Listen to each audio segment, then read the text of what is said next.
Hello, ഒരു അടിപൊളി Chinese buffet കഴിക്കാൻ പോയല്ലോ, അൺലിമിറ്റഡ് ആയിട്ട്. അതും വെറും 13.99, അതായത് ഏകദേശം ഒരു 14 പൗണ്ടിന്. വേറെ എവിടെയല്ല, ഇവിടെ ഇൽഫോർഡ് തന്നെയാണ്. ഇൽഫോർഡിൽ വെതേഴ്സ്പൂണിൻ്റെ ഒക്കെ അടുത്തായിട്ട് ഗോമെ ബുഫേ എന്നാണ് റെസ്റ്റോറൻറ്റിൻ്റെ പേര്. പേഴ്സണലി എനിക്ക് ചൈനീസ് ഫുഡൊക്കെ നല്ല ഇഷ്ടമായതുകൊണ്ട് തന്നെ എനിക്ക് നല്ല വേർത്തായിട്ടാണ് തോന്നിയത്.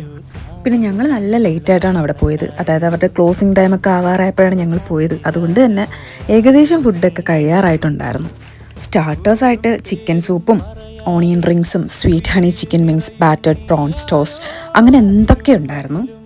ഞങ്ങൾക്ക് ശരിക്കും നല്ല വിശപ്പുണ്ടായിരുന്നതുകൊണ്ട് ഞങ്ങൾ നേരെ മെയിനിലോട്ടാണ് പോയത്.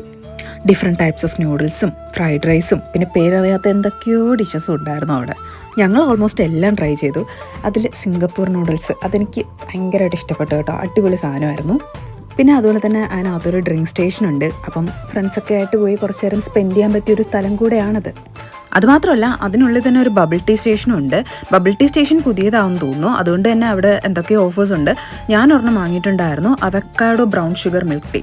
എന്തായാലും ഞാൻ അങ്ങനെ ഒരു സാധനം ആദ്യമായിട്ടാണ് ട്രൈ ചെയ്യുന്നത് കേട്ടോ. അടിപൊളിയായിരുന്നു. ഒരു ഷേക്ക് കൺസിസ്റ്റൻസിയിലൊക്കെ വരുന്ന ഒരു സാധനമായിരുന്നു. എന്തായാലും എനിക്ക് നല്ല ഇഷ്ടപ്പെട്ടു. പിന്നെ ഈ ഒരു റെസ്റ്റോറൻറ്റിന് വേറൊരു പ്രത്യേകത കൂടെ ഉണ്ട്. ഇവർ ബാക്കി വരുന്ന ഫുഡ്സ്, അന്നേ ദിവസം ബാക്കി വരുന്ന ഫുഡ്സൊക്കെ ഫുഡ് ബാങ്കിന് ഡൊണേറ്റ് ചെയ്യുക ചെയ്യുന്നത്. എന്നുവെച്ചാൽ ഫുഡ് ബാങ്കിലുള്ള വോളണ്ടിയേഴ്സ് വന്ന് കളക്ട് ചെയ്തിട്ട് അത് ഹോംലെസ് ആയിട്ടുള്ള ആൾക്കാർക്ക് അന്നേ ദിവസം തന്നെ കൊടുക്കും. അതെനിക്ക് ഭയങ്കര ഒരു നല്ല കാര്യമായിട്ട് തോന്നി, കാരണം വേറൊരു റെസ്റ്റോറൻറ്റ്സും അങ്ങനെ ചെയ്ത് ഞാൻ ഇതുവരെ കേട്ടിട്ടില്ല. അപ്പോൾ ഞാൻ എന്തായാലും അവരുടെ ഇൻസ്റ്റാ പേജും പോസ്റ്റ് കോഡും ഒക്കെ ഇവിടെ മെൻഷൻ ചെയ്തേക്കാം ക്യാപ്ഷനിൽ. പിന്നെ നിങ്ങൾ പോകുന്നതിന് മുമ്പായിട്ട് ഒന്ന് വിളിച്ച് ബുക്ക് ചെയ്തിട്ട് പോകുന്നത് നന്നായിരിക്കും. അപ്പോൾ എന്തായാലും ബൈ.